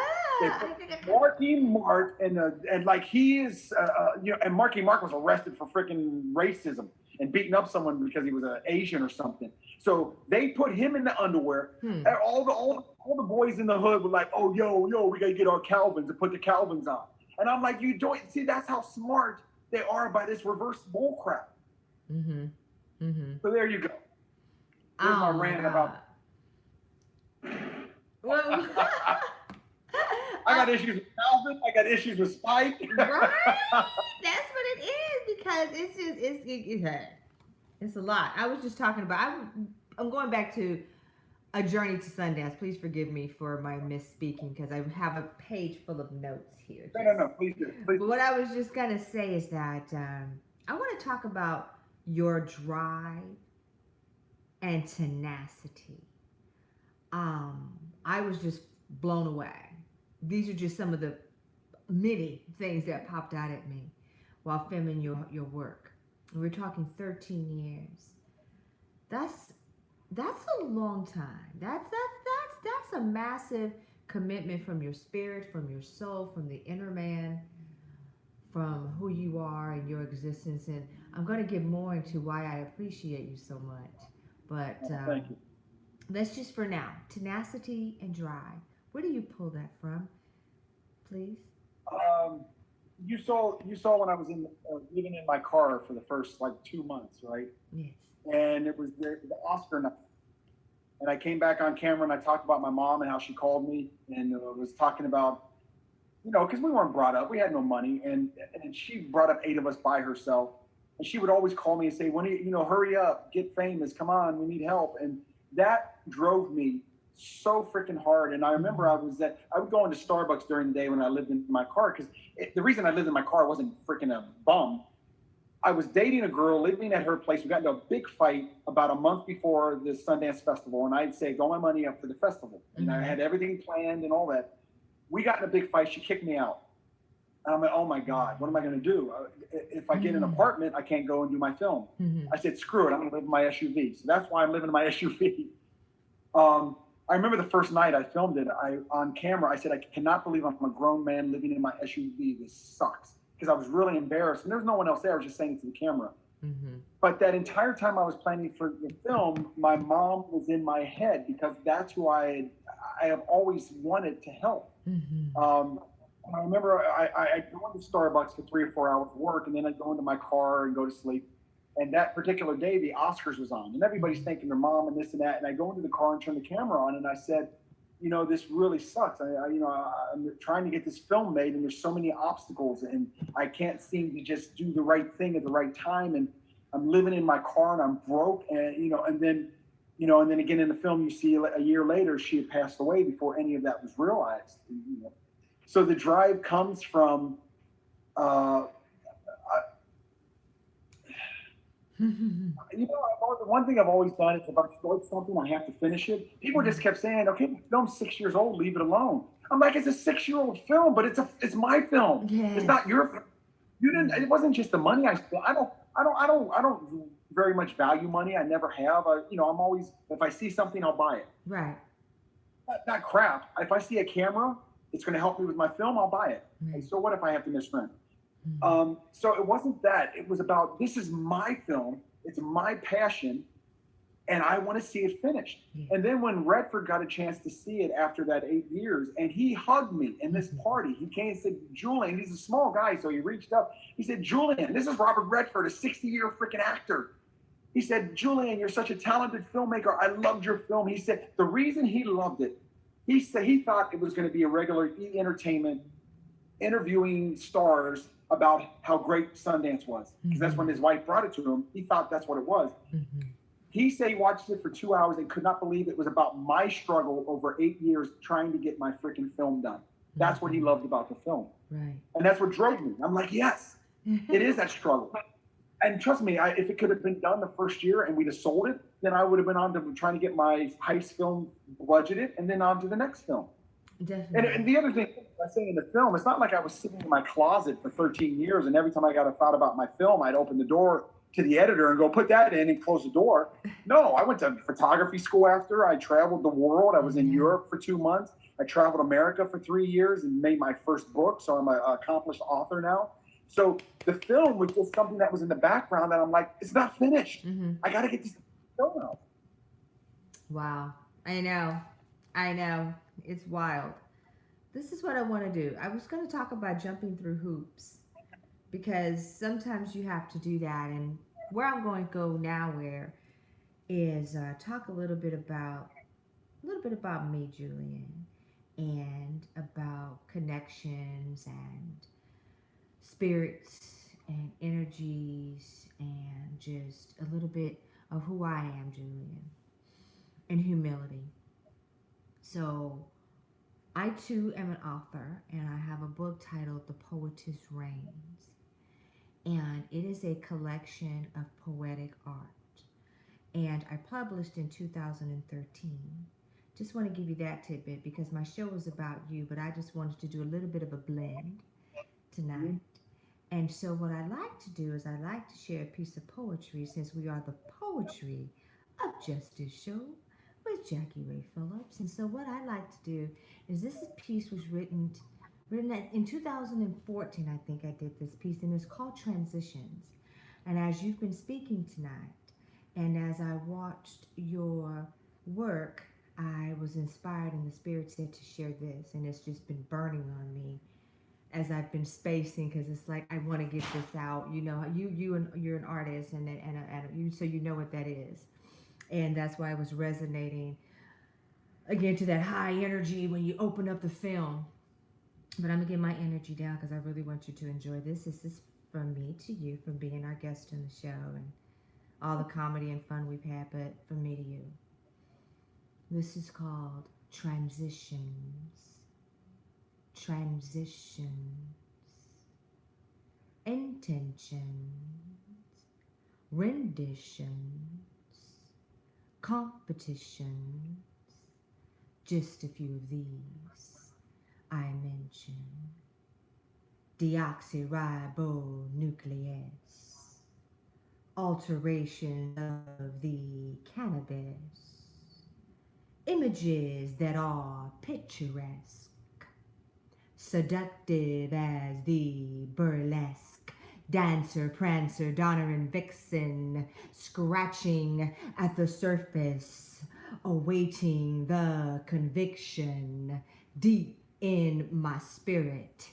deep in my soul, branded with fire, a smoke screen of desire.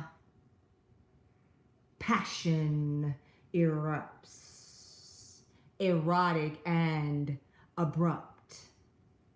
A change in energy, a change in my synergy, remembering when it was me, but not quite as clever. You see, replacement could never be, simply because it's just not me.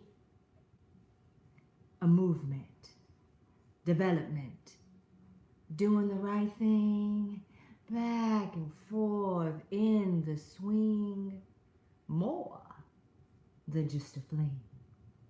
'Cause this, Julian, this is the real thing. It ain't nothing like it. So don't try to fight it. Get up off the rope and cash in on the hope and allow the emotions to elope while holding on to the slopes, but never letting go and never looking back, because if we do, we just might get off track. A derailment, an illusion, standing still in confusion. But interruption of the flow is pivotal to transitions. So come on, let's go. Transitions. The poet just reigns. That's beautiful. Great. Thank you for allowing That was- That was beautiful. I just wanted to That was- dedicate that to you, Julian. Thank you very much. That was beautiful. You're welcome so very I much. thought I was. You I do thought I so was- much. I'm sorry. Go ahead, Tapper. I thought I was in the La Fontaine Theater. Hey. You know, that was acting. That, That's my fun time. That's what I love to do. But it's all about you, Julian. But I just wanted to share a little bit of my energy and spirit with you, and just thank you so much, because I know what it's like when you put your heart and soul into something. And you, Lori talked earlier when we spoke about reinventing yourself constantly. It's just, you're so multi-talented, and I'm really intrigued about your passion for animals and the arts and tigers and lions. And can you tell us more about that side of you, please, Julian? Yeah. About 4 years ago, I was in Europe, Italy, Sicily, France, and Monaco for 2 months. I have really good friends there, and they showed me everything. And I was taking photos of Italy and Sicily, and I was going to do that as my first book. The problem with artists is we create, and we become 80 years old and die. You know, we never do anything with our art because that's just the way we are. We're not built for the business part of it. So I went back to my photos, and I had 4,000 plus photos of Italy, and I'm like, Jesus, they're just sitting there. And I said, you know, I'm gonna put this book together. So I started putting it together. And have you ever seen the movie The Birds? Oh my God, Hitchcock yes. movie? Only 100 You know, times. Tippi Hedren, the blonde. Yes. I knew when I moved out here 20 years ago that she had a wildcat preserve called Shambhala in Acton, California. What? And I was putting my Italian book together. It was a couple weeks. I was bored one Sunday. I was tired of looking at the photos. And I said, you know what? I'm going to grab my cameras. I'm going to drive out to the desert and see these beautiful cats because I love lions. They're my favorite.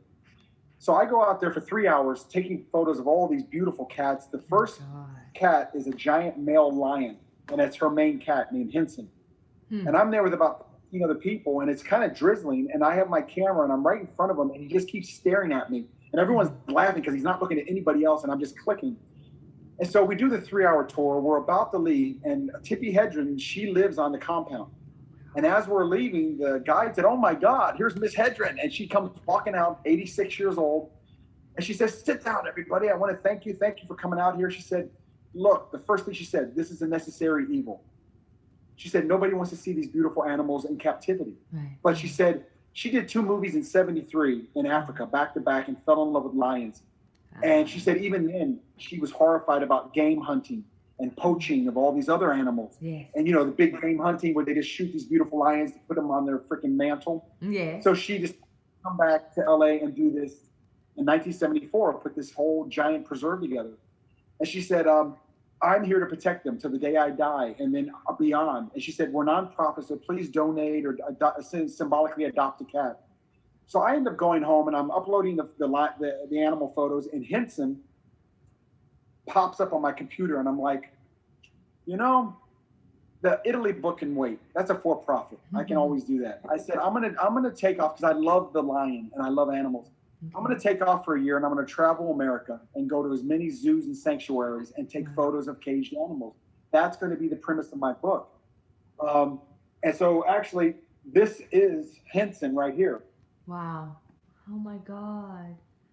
He's the one on the pole. Wow, beautiful, beautiful. So it's Life Behind Bars. And so I spent a year on the road, went to 13 different places, took photos of hundreds and hundreds and hundreds of animals. I decided to turn it into a nonprofit called visionsoftheworld.org. This is my first project, Life Behind Bars, Volume 1. And from that point on, once you're nonprofit, people jump on and they want to help you for free. We have a worldwide law firm who's representing us totally free, pro bono for the life. No, I saw this lady in the Starbucks. She looked over my shoulder. I was looking at my book. She said, "What is this?" Tall blonde. And I said, "This is my first book. It's on caged animals and so forth." And she starts looking at it. She's like, "Well, today's your lucky day." And I'm like, "What do you mean?" She said, "I love this." She says, "I love everything about this. Your passion. The photos are gorgeous, and I love doing pro bono for nonprofits." She says, "Send me all your material." It was a Friday. She said, "I'll let you know Monday." She calls me on a Tuesday. She said, "Guess what? We're your attorneys from now on, worldwide. If you ever need anything," and she's in the book. We've had so many people jump on, and now we're at a point the book is published, and we were supposed to have the gala opening, gigantic opening in April in LA, and then the pandemic just squashed it. So it gave some more to the book. And right now we're looking for influencers, celebrities to jump on, and then once this pandemic gets under control, then we'll have the gala sometime next year. Okay. Now the second book is already planned. I have a safari set in Kenya in July. Oh my God. And the second book's going to be called Life Behind Bars, Except If You're Free. And it's going to be a comparison book. So one page will have a lion behind bars. The next page will have its counterpart in the wild. And we'll do that for all the animals because there's totally different. If you see a male lion in captivity compared to the wild, they're totally different looking. Because the one in the wild, he's hunting 2,000-pound Cape buffalo to survive. He's strong and big and burly. The one in captivity is being thrown chunks of meat. So we want to do the comparison of each of them and give you the statistics and all that stuff. So if you go to the website, visionsoftheworld.org, you'll see we have to be an educational website because we're nonprofit. There's about 7 pages of different things that you can go in there and learn about the animals. You can there's a page for people to tell us their stories of their encounters with wild animals, a donation page. There's a volunteer page. This is my passion project. With being nonprofit, we give half the profits back to all the places we photograph for the life of the book and the photos forever. Wow. So that's how we do that. That is an enormous amount of work, Lori G. What are your thoughts tonight? We have been, oh my God, I'm blown. What about you, Lori? It is truly amazing. I went on the website and Julian has given us little snippets of some of the beautiful photos. This book it's incredible. I want you to tell everyone, Julian, can we get a copy of that book? Yes, you can. Where do we go? If you go to, you can go to Amazon, Barnes and Nobles, just put in Visions of the World, Volume 1, and it'll come up on them, and you can get that for sale. If you go on the website, and those books are about $40 to $50, depending on which site you're on.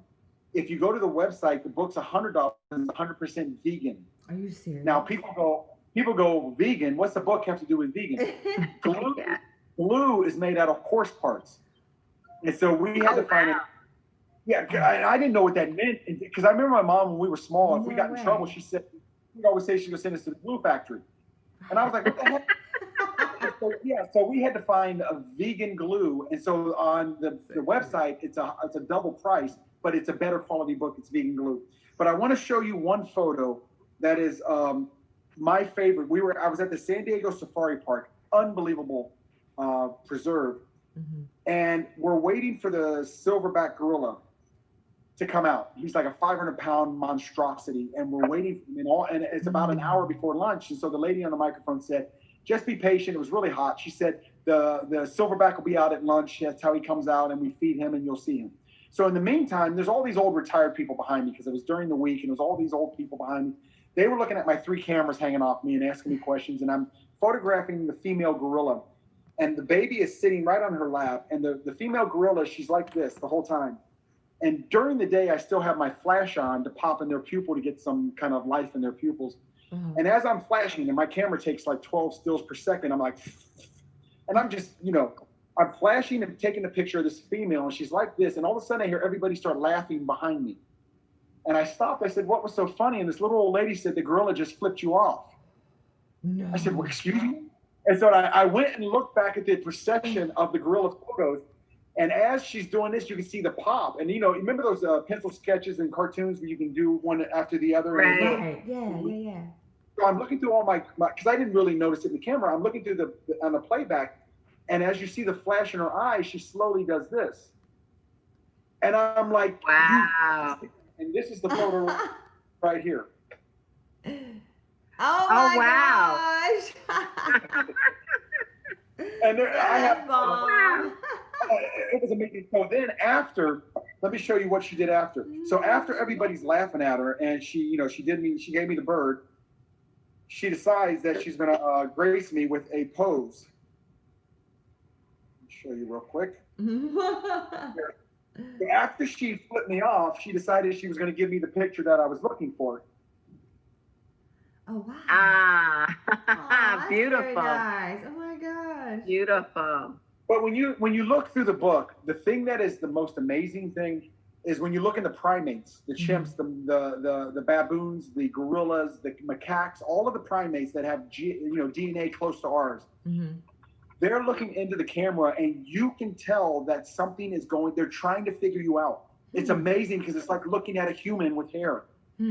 It's not like that with the lion, the bear, and the tiger. When you look into their eyes, it's just come closer so I can eat you. There's nothing going on. But with the primates, the beautiful thing about the photos is that you can actually see them thinking and working things out. Wow. So, yeah. So that's Wow. I love animals. I just love them. I do too. That's great. I'm sorry. So Julian, our Zoom room would like to know your website. Okay, so we have several. The first one is the book, visionsoftheworld.org. Yes, I put that in our chat for all of our panelists to see. So we have visionsoftheworld.org. Okay, the second one is journeytosundance.com. And when you go to each of those, there's a video, there's a trailer for the Journey to Sundance. You'll see me on that. When you go to Visions of the World, you'll see it's a minute and a half. I'm talking to the camera about why I did this book. So you'll see that. My clothing company, which is, let me show you. This is one of the shirts I did for Biden. Cool. And that's gorgeous, Shades of Color.shop. And you'll see we have shoes, everything is beautiful, but there is one category called political clothing, and you got to go on there to see the Biden. It's just stuff I put together for Biden and Kamala Harris, and just it's really just pumping them up on that. Wow. Okay, that's great. And that was Shades of Color. Shades of Color. Yes, shadesofcolor.shop. SHOP.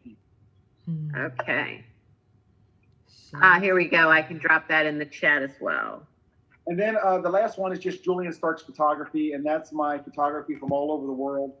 And then I was also a Getty contributor for 2 years, so you'll see all the photos that were on Getty and my work and all my published work all over the world as well. I have a question for you. It's been matriculated into some of our shows. I'm going to try it with you, Julian. Okay. Out of all, let's just say out of actor, filmmaker, director, producer, photographer, author, writer. So let's just kind of think of the film Castaway, if you will, with Tom Hanks. Just kind of get your mind space there. So you, Julian, you're on this deserted island, and magically you receive a bottle that says you have one career that you can choose, and you can use that career to get you off this deserted island, to go to the mainland, to be able to fulfill that calling. Out of all of those that you've done, and I know there's so many more that I'm neglecting, which do you think you choose? You know, I've done all of the. I started out as a dancer, actor, model, fit model, director, writer, producer, all of that, and I still love all of that nowadays. I can't dance anymore; I'm too old. But I think out of all of them, I mean, there's nothing more fulfilling than sitting down and writing a screenplay and just reading it and going, I can't believe I wrote all these characters. They all sound so different. Nothing is more fulfilling at that moment. But out of all of that, if I had to make one choice, it would be photography. When you, please, people, go to the website and look. There's two categories, galleries and portfolios. Okay. When you go to the gallery, there's all these different places. Like I have one that's called Street People. Anywhere I went, I was in Italy, I was in Paris, Sicily, even America, New York. If I saw a homeless person, I would take a photo. When you look at that, it's a moment in time where it's like, I wish I could just hold my hand out and help them. I was in Central Park last year, and I was just taking photos of everybody, and there was this one, she looked like she was from Africa, nicely dressed, but she was looking over this rail toward this fountain in the back of Central Park. She was by herself, and I just took a photo of her, and when I saw it on the computer, I just almost started crying because you could see there was some look of the end of the line for her. She was looking as if she was looking out into, if she was on top of a building, she was about to jump, and it wasn't that wasn't going on. Mm-hmm. But with photography, when you see my stuff, it's funny. I had a interview the other day on my book, and it was this kind of like staunchy older critic, and he was asking me, he said, what do you see different from your photos from the masters of photography who do animal photos? And he was real smug about it. And I said, look, because he wanted to know why in my book I didn't have what the aperture was and the shutter speed and the camera and all these statistics. I said, look, that's a college book. I said, when I go and photograph something, the reason I love photographing animals and kids is because they don't have a filter. You can't tell an animal what to do. You can't tell a kid what to do. I said, I'm there to watch them. And with animals, I make noises. I can do great animal, like a wolf, a lion. I can do all that stuff. So I'll do something behind the camera and make a noise, and the animal will look at me like, what's going on? And I'll take that photo, and you see that in the photo. That's why my photos are alive. And so it would have to be photography, because it's just, the other thing I love about photography, with all the other arts, you can work your butt off with rehearsals and training and putting together an awesome screenplay or trying to put together whatever. There's always someone there who can say, no, I don't like that.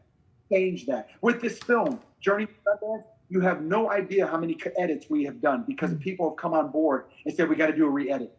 And now it's nowhere near what my vision was.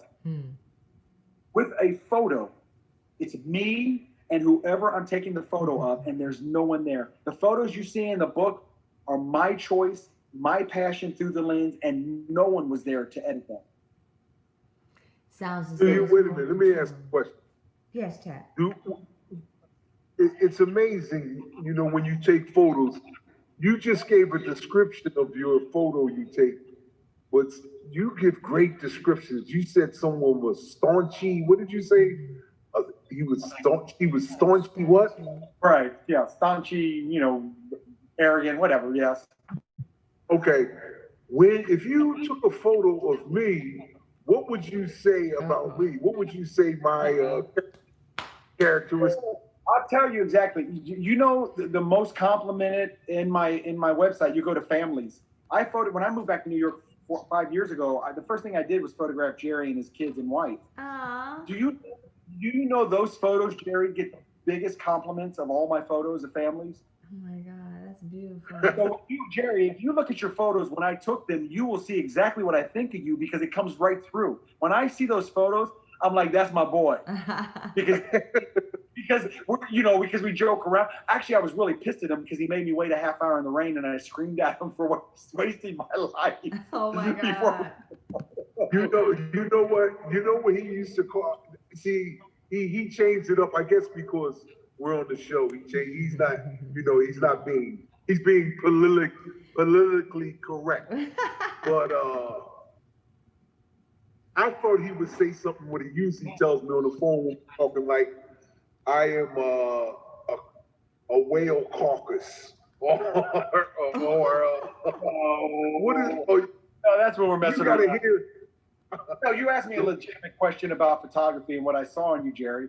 If people go to the website, you'll see him under families and his family. And you look at the family photos that I have with them together and then separate, you can see it's a beautiful magic. That's what I love about photography. You know, it's funny. I remember, it has to do with Sundance. The poster, this is the poster right here of Sundance. Mm-hmm. That's my poster of the film. Yes, I used it in the ad today. That photo is my very first official photo as a photographer. No. Okay. And then we actually put those people in, but this whole thing, not that, we put that in there. This one was all done myself, and I'll tell you how it happened. When I went up and after 3 years of filming, I needed, in a documentary, you need still photos in order to break up the boring talking people into the film because it's just boring. You need B-roll footage. Right. It's video or a picture of something. So I needed to go to Sundance to take photos because I went to Getty and Corbis and these stock photography companies. They wanted $500 per still for a feature film, and I can't afford that. Wow. I knew nothing about cameras back in 2006, nothing. So I went to Sammy's camera in LA. I said, look, I'm going to Sundance in 3 days. I need a really good camera and a lens now. Mm-hmm. Nikon D300 was the newest one that came out, and a lens. I said, this is awesome. Mm-hmm. And he was an older guy. Mm-hmm. And there were photographers there. And I said, could you do me a favor and put everything in automatic? And he's like, you got a manual. I said, look, dude, I don't have time to read. Please put everything on automatic. I'm just going to go up and take photos for 2 days. So the very first picture was that night. It was all snowy. I had it on a tripod, my camera, and I just took a photo of Main Street. That's the main street in Park City, Utah. Okay. I took a bunch of others. About a month later, I'm at Starbucks again, and I'm editing these photos, and this photo was up, and I'm editing it. And someone was standing behind me, was an older guy, and I said, excuse me. He's like, I said, I'm so sorry. And he looks at the photo. He said, where is that? I said, Sundance, Park City, Main Street. He said, who photographed it? I said, I did. And he just gets real close. He's an old guy. He's looking at it like, he says, what was your shutter speed on or what was your app? And he started talking all this technical crap. I said, brother, I have no idea what you're talking about. Mm-hmm. And he's like, wait a minute. He said, you took this and you don't know what you're doing? I said, exactly. What's your point? And he said, I'm a photography teacher at Chapman University. And he said, you have what it is very hard for me to teach. And I said, what's that? He says, composition. Mm-hmm. He said, you know where to put the camera and it's innately. He said, what's your background? And I said, well, I was a dancer, actor, model, so forth and so on. He said, that's why. He said, you had all those years of experience. It came out the camera. And I think that's why I love the camera. Right. Is because everything, your passion is coming through that lens. And that's what brings that photo to life. That's crazy. Man, we have had a very, very, very eventful film show tonight. I've had an amazing time. What about yourself? Did anyone else real quick want to ask a question before we go? Yes. I was going to let you know that we could have a little bit of Q&A real quick. We got about a couple minutes left. But again, all of your handles, Julie, and any more questions, ladies and gentlemen, Julian Stars. Lord Julian, give us your handles again, please. I'm sorry, What's that? you're on mute, Lori. Hello? I'm sorry, I was on mute there. I apologize. The Zoom room is blowing up. Everyone's saying, great work, Julian. Great work. Thank you. I'm blessed to have this opportunity to be on there. I want to thank my good friend, Big Tap, for bringing me onto the show. And I want to thank all of you for your great questions. And just please, on the visionsoftheworld.org, go to the contact sheet, fill that out. That'll put you on the mailing list. So when we have the gala, I'll be able to invite people to it. If they're in town or if we're in another city, they'll have updates for that. Awesome sauce. Great. And again, I've put all of your handles in our chat for the Zoom room so that you all can go and check out these photos. They're amazing. They're great. We've got lots of comments that say you were very inspirational, Julian, very informative. Lots of thank yous, comments that say great work, other ones that say great shares. Look, my phone is blowing up now. Let's see what they say here. There's an enjoyed the show. There's another one, please send me more information. Another that says, when will Julian be back? Oh my goodness, there we go. Let me give all of the artists that are listening what was given to me a long time ago by Sanford Meisner, this old teacher I studied with for a month on this island. And he said, practice, patience, intensity, effort equals greatness. We're going to keep it rolling out. And that's what I've always been going on since 1990 when I heard that. Practice, patience, intensity,